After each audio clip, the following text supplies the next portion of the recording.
Hello, everyone, and thank you for joining our JTV Live today. Really appreciate you joining here. And by the way, before I get into the discussion of today, which is Keir Starmer, as you can see here in this video, who has decided to become the next Western country to recognize the state of Palestine. I have no idea what that will actually mean in practice.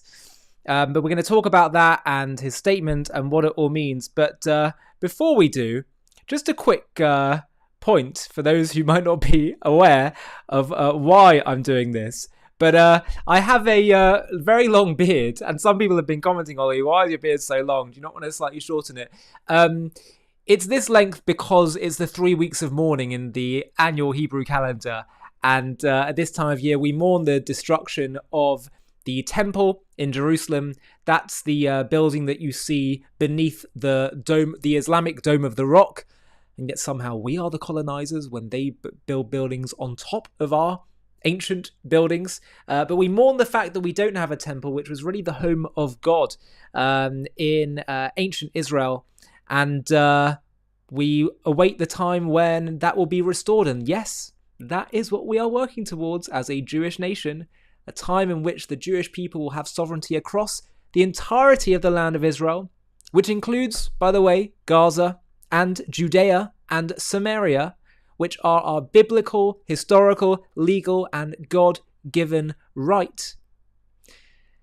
And we had no problems with non-Jews living in these territories too. We just had one condition, that they don't want to kill us.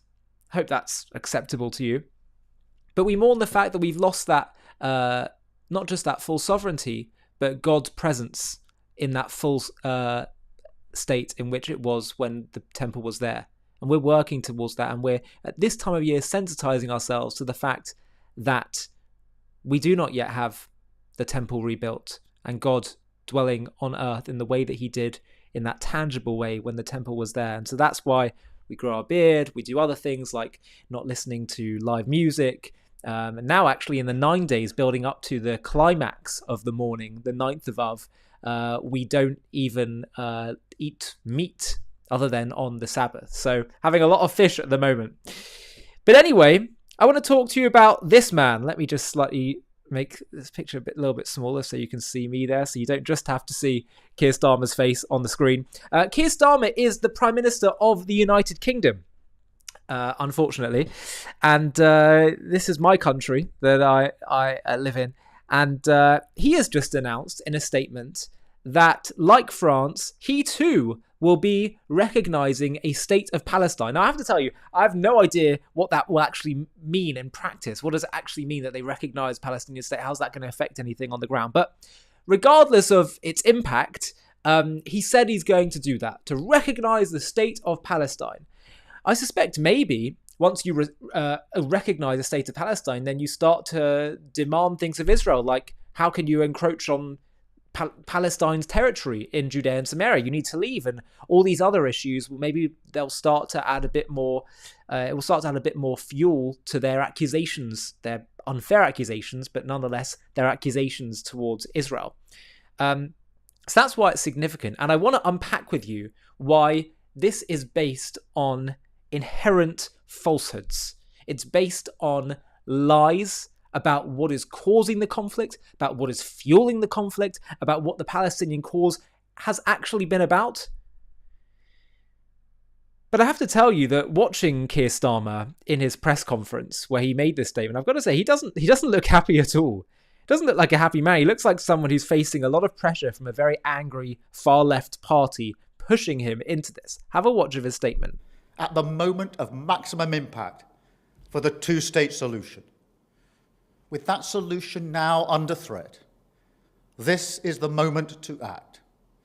So today, as part of this process towards peace, I can confirm the UK will recognise the state of Palestine by the United Nations General Assembly in September, unless the Israeli government takes substantive steps to end the appalling situation in Gaza, agree to a ceasefire, and commit to a long-term sustainable peace, reviving the prospect of a two-state solution.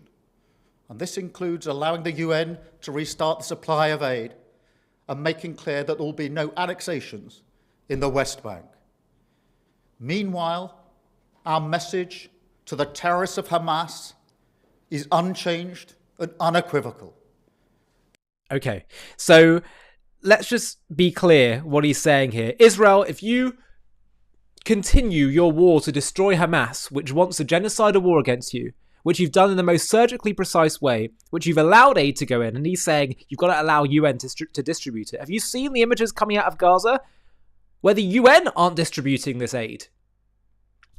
So you're expected to provide all this aid to an enemy territory, the majority of whom supported what happened on October 7th, are holding dozens of your people hostage, and now you have to stop all this to try and recover your hostages, destroy Hamas. And the reason it's been taking so long, by the way, is not because Israel wants it to be dragged out, but because Israel's being so surgically precise at the cost of its own soldiers' lives. But note, because it's taking so long, I don't care how just it is, you have to stop this now, and if not, we're going to recognise a Palestinian state. Do you understand the kind of disgraceful threatening that he's doing here?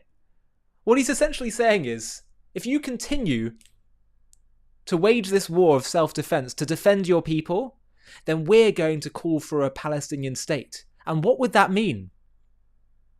I like to give people the benefit of the doubt and say, no, they just think it will lead to peace and all these things.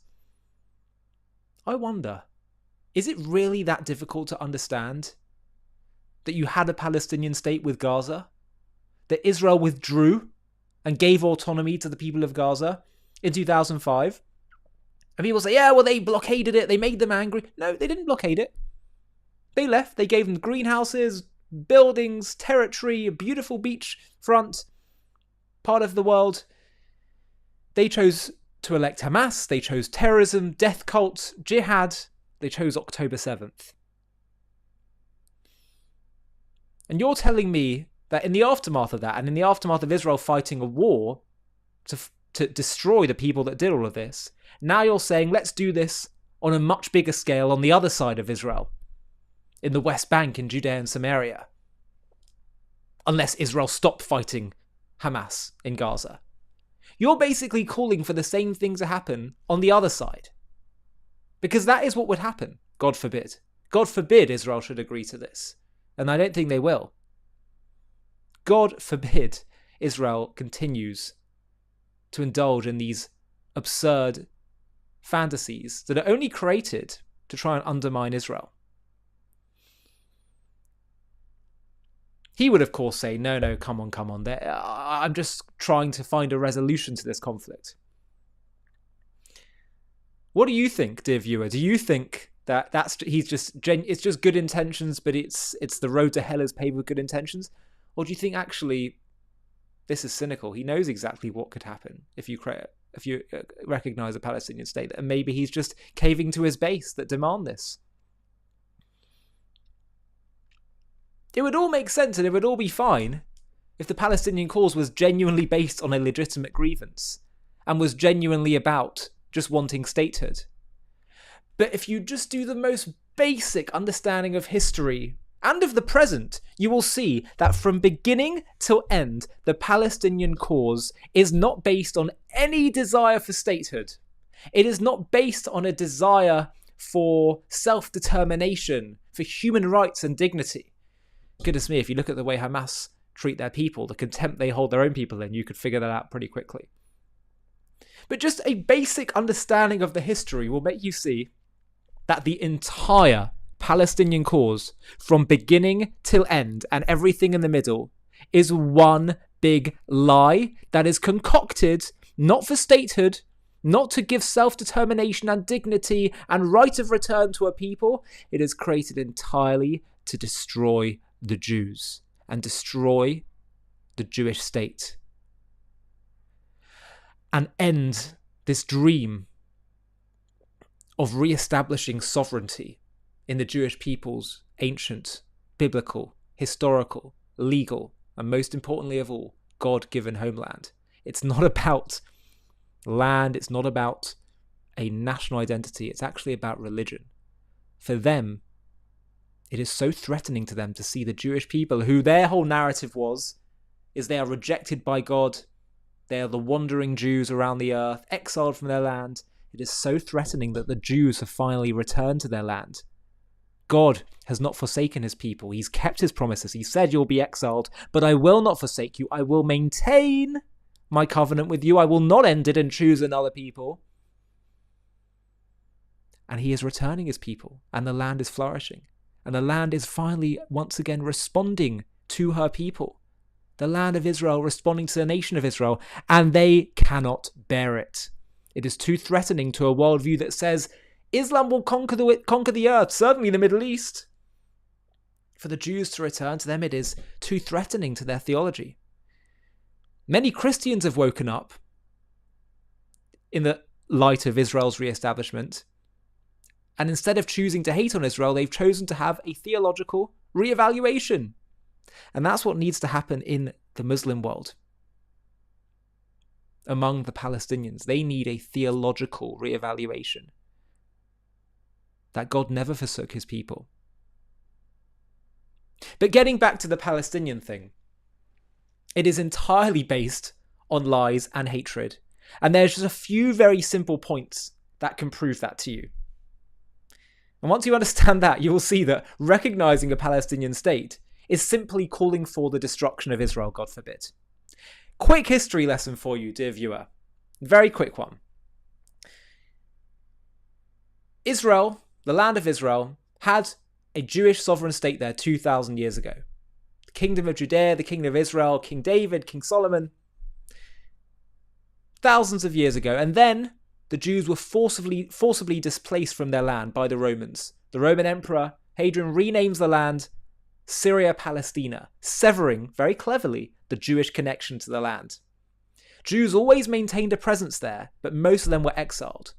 From the 7th century, you had the Islamic conquest and Arabs entered the land.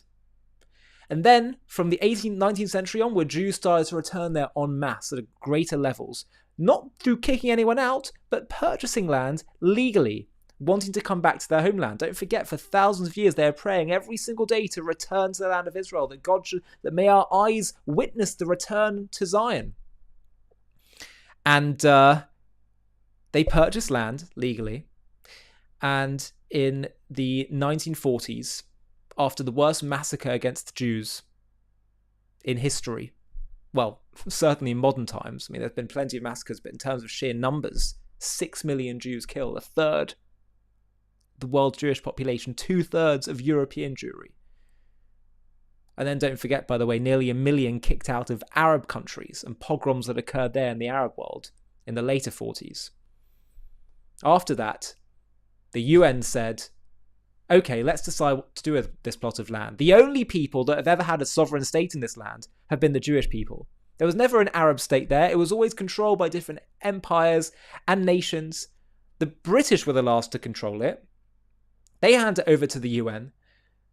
And the UN says, well, look, we've got a strong Arab population here and we've got a strong Jewish population here. Again, this is before any great displacement occurred. And they say, well, you know what? The Jews are the only ones to have had a previous sovereign state here. They're kicked out of so many countries and suffered so much persecution. And this is their land historically. But we also don't want to kick out Arabs who have been living here for many centuries. Some who also, let's be honest about this, moved because Jews were offering economic opportunities for them as they started returning to the land. But nevertheless, they said, okay, let's split this land in two. Basically 50-50. The Jews said, okay. The Arabs said, over our dead body. Literally. And 7 surrounding Arab armies went to war against the Jews.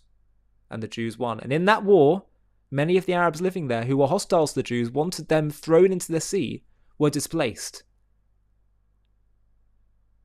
Many left in fear. They were told to leave by Arab armies. And yes, some left because of the IDF, the Israeli army, fighting back. They're fighting an Arab population who are so hostile to them. But if they'd have chosen peace, 2 states for the Jews and an Arab state, which by the way wasn't called a Palestinian state then, because at the time they just saw themselves as Arabs. They didn't create this Palestinian identity. If they would have chosen peace, none of this would have happened. But the displacement is Israel's fault because the Jews insisted that they had a right to live and not be slaughtered. How can you put that at Israel's door? And let's be clear, if the Arab armies, God forbid, if they won in 1948, have you ever thought about what the map would look like? What would the map be? Would we get a Palestinian state? I want to see if I can get this map up so I can show you, because this is so important to understanding the conflict. Have a look at this. This is what the map would look like. You'd have Jordan having a chunk, Egypt having a chunk, Syria, Lebanon. So what does that tell you? Where's the Palestinian state? They don't care about a Palestinian state. It was never about that. It was just about getting rid of the Jews, getting rid of Israel, stopping this ancient prophecy coming to life. I can also prove that to you because between 48 to 67, Jordan and Egypt controlled Gaza and Judea and Samaria, the West Bank. Was there any great call among the Arabs there to have a Palestinian state, to be liberated from their Egyptian and Jordanian occupiers? No, nothing. And then they come up with this identity. We're the Palestinians. You know, it was actually Jews that called themselves Palestinians because they lived in this region called Palestine before Israel was re-established. The Arabs called themselves Arabs. And they say, no, we're actually Palestinians and we want a state of our own. Really? Is that what this is all about? So why don't you care about Jordan and Egypt? It's just a ploy to pull at the heartstrings of the world to undermine Israel. It was created before Israel occupied the territories of Judea and Samaria and Gaza in the 6-Day War. It was before that they created their Palestinian flag and identity, proving that they're not interested in just having the 1967 borders. It's about destroying Israel. And for those that say, yeah, but doesn't every people have the right to self-determination? I'm sorry. You have told us through your own confession that this is not about statehood for you, it's about destroying the Jews. And I'm sorry, a nationalism that's based on just hating another people is not a genuine nationalism. It isn't. That's their only objective. Destroy the Jewish state.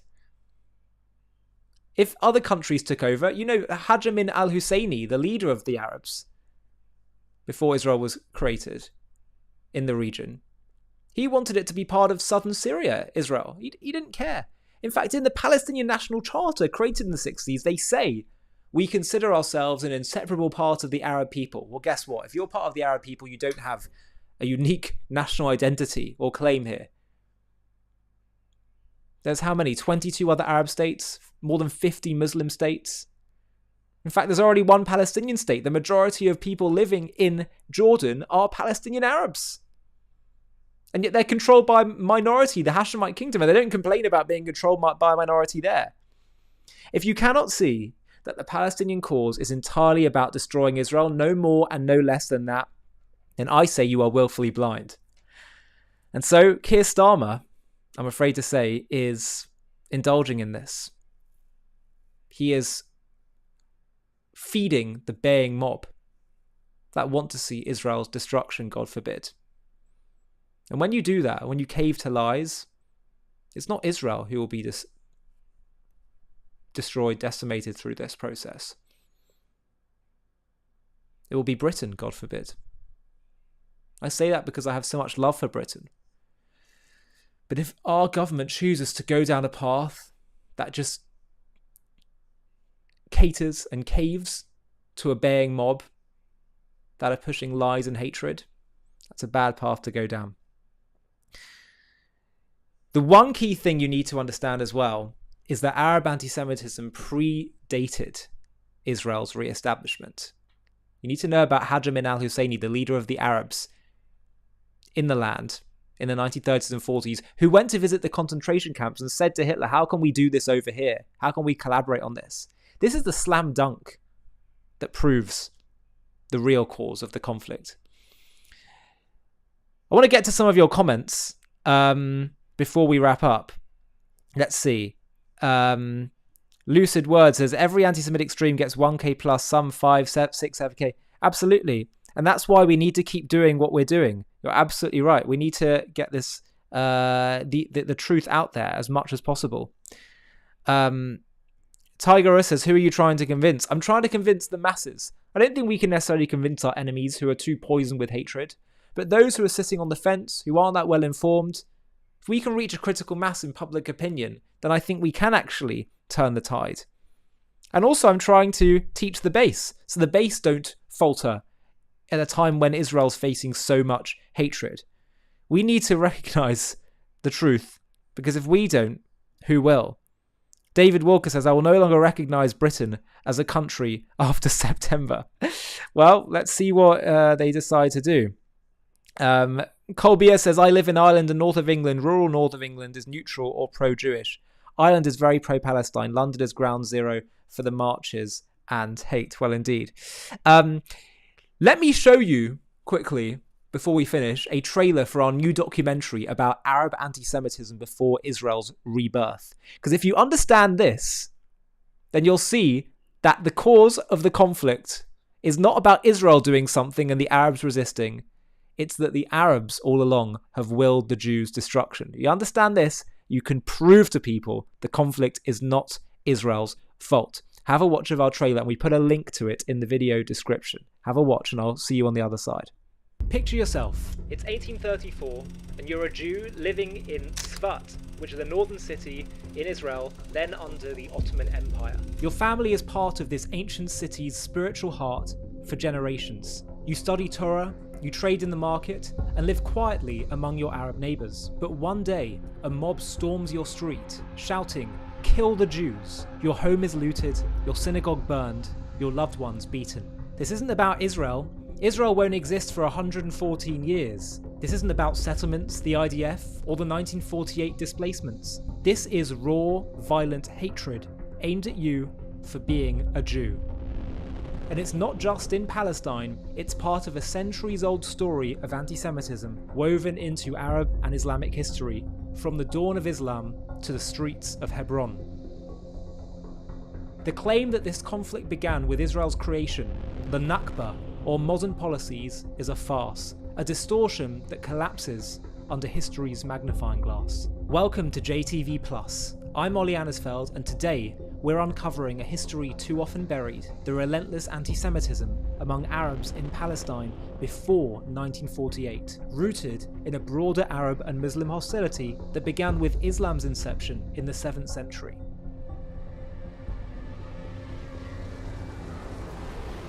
To watch this JTV+ documentary and access much more premium content, click on the link in the video description.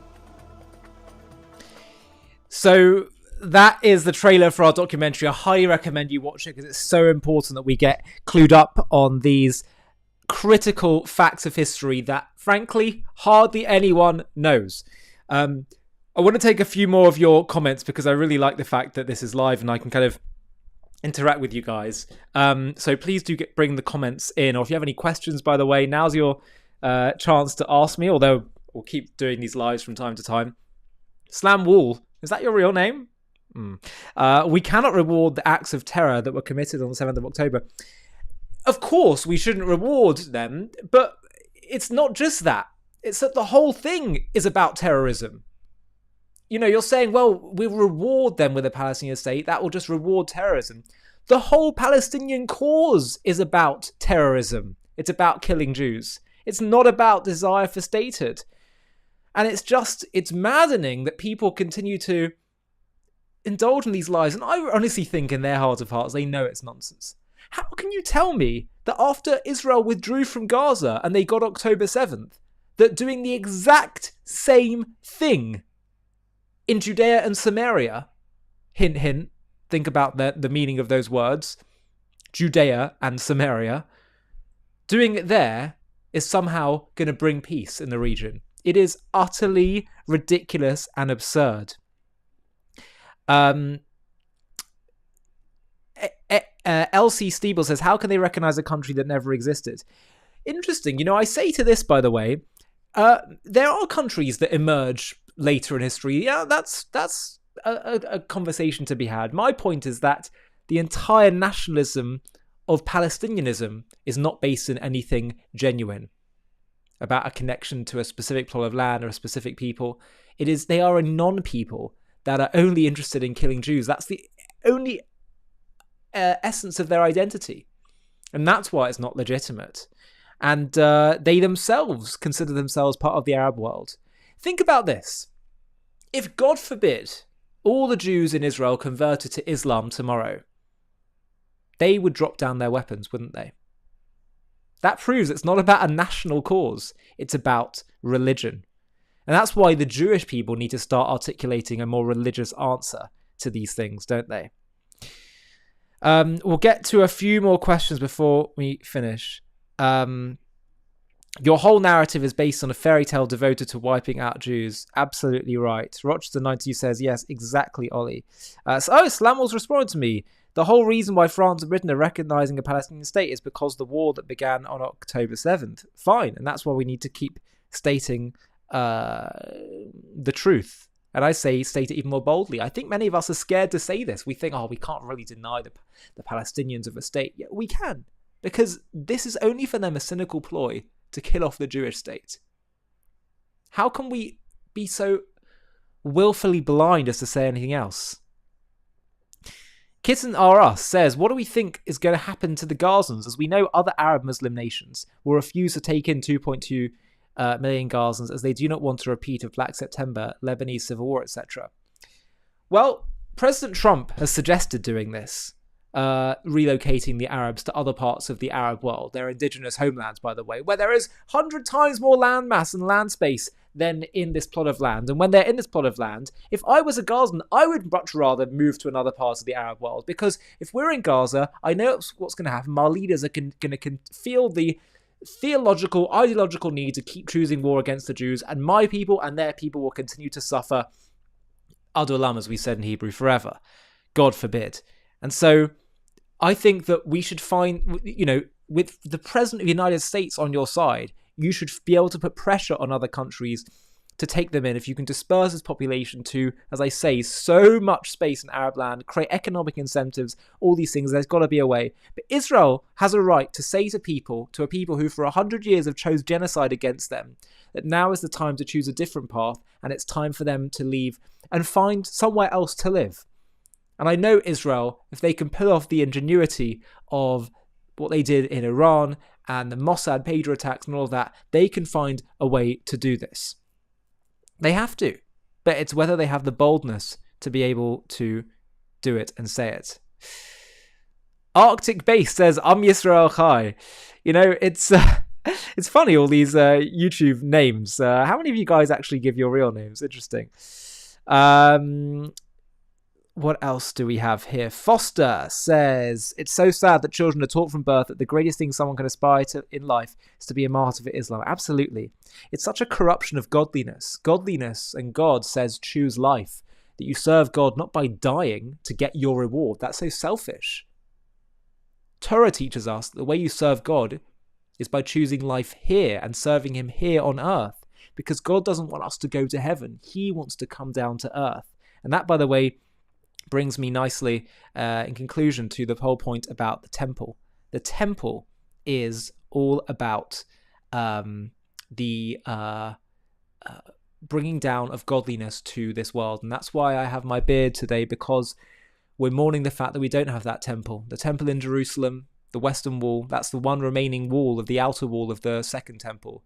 We await the day where we can re-establish this temple and fulfill the mission that the Jewish people were brought here to the world to do, which is to bring God down to earth. Not for us to go up to heaven and be saved by God, but rather for us to be conduits for the divine and bring him and be a blessing to the entire world here on earth, with godliness being spread throughout the world via Israel, via Jerusalem, via the temple.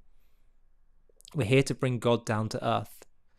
And there will come a time, I know it may sound crazy to you, but there will come a time where in the future, Israel is not shamed and accused, but everything will turn on its head. Israel will have the greatest honor and eagerness of the world to serve Israel as they serve their purpose of serving God.